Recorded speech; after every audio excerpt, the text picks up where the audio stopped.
hear something, a little piece from a record, and replay it. You know what I'm saying? So it just depends. There's no set formula, but when you use live instruments, and that's one of the things that Dre taught me, your sound. That's why if you listen to a Dre record, like the Chronic 2 or the Chronic 2001 or the first Chronic, like everything that Dre does sonically is the dynamics of it is so like crisp. You know what I mean? Yeah. And that's one of the things I learned from Dre is when you use live instruments, your music just comes across clearer and louder. Period. So. Yeah, you must be pretty happy with the way Dido's track's gone as well. After I guess you brought it to attention.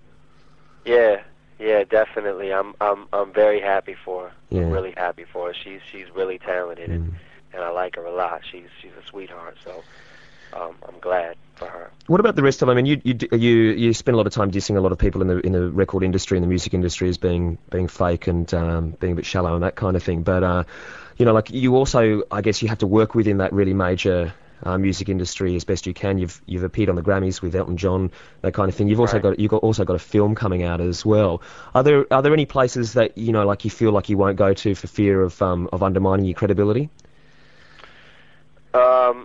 Well, it depends. I won't go to any bullshit. If something is bullshit, like the Grammys, I always thought they were bullshit. For me to go to the Grammys, like the first year, I didn't go because I didn't protest it or anything, but I just felt like, Dre kind of hit me to what the Grammys were, and I kind of really didn't understand it the very first year. And I was just under the impression that the Grammys, I was like this. I was like, why do they have a separate category for rap? Then there's best album, and you'll find rock and roll and country albums in the same category, but rap has its own separate category. Why is that? So the next year, when they asked me to come to the Grammys, I was like, there's no way I'm going to the Grammys. There's no reason for me to go. And then when Elton John was saying all that stuff about me in the press, I was like, okay, well, you know what? I told Jimmy Iovine at Interscope, I said, the only way I'm going to go to the Grammys is if I get to perform with Elton John. If you get me Elton John, I'll do it. And I thought that it was such a long shot that it wasn't going to happen, but he made the phone call and it happened. So why did you want to perform with Elton John so much? For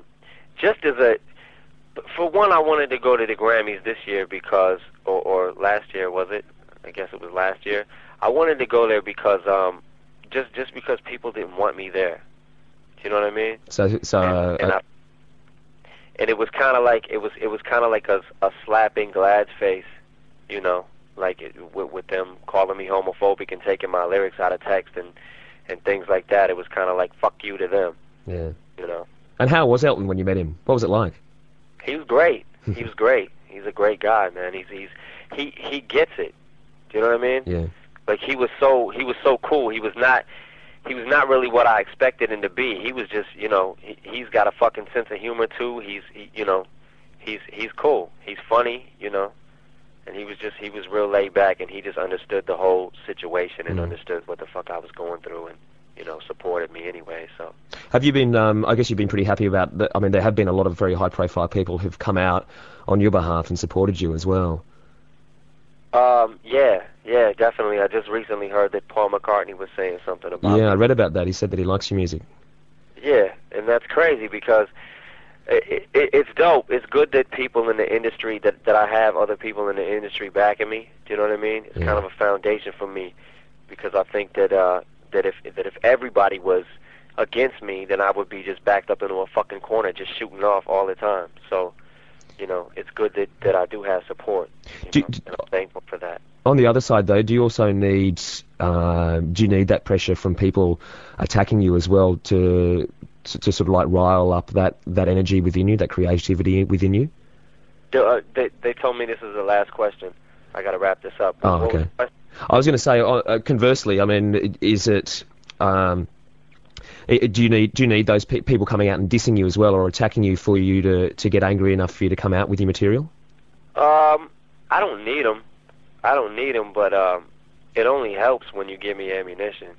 Do you know what I mean? If somebody has something to say about me that I think is unfair or that I disagree with, and they say it, they don't really have a reason to say it. They're just shooting off at the mouth, and I'm going to shoot off at mine too, and I usually do it better. So, you know. Yeah. Hey, thank you very much for your time, man. I know you're a very busy man. Yeah, thank you. And we'll see you in Australia in the next couple of months. So we're looking I forward to believe it. it's next month, is it? It's Isn't next it? month, yeah, it is, Yeah, okay. All right, man. All right, mate. Good on you, Cobber. All right. See ya. All right, take it easy, man. Yeah, mate.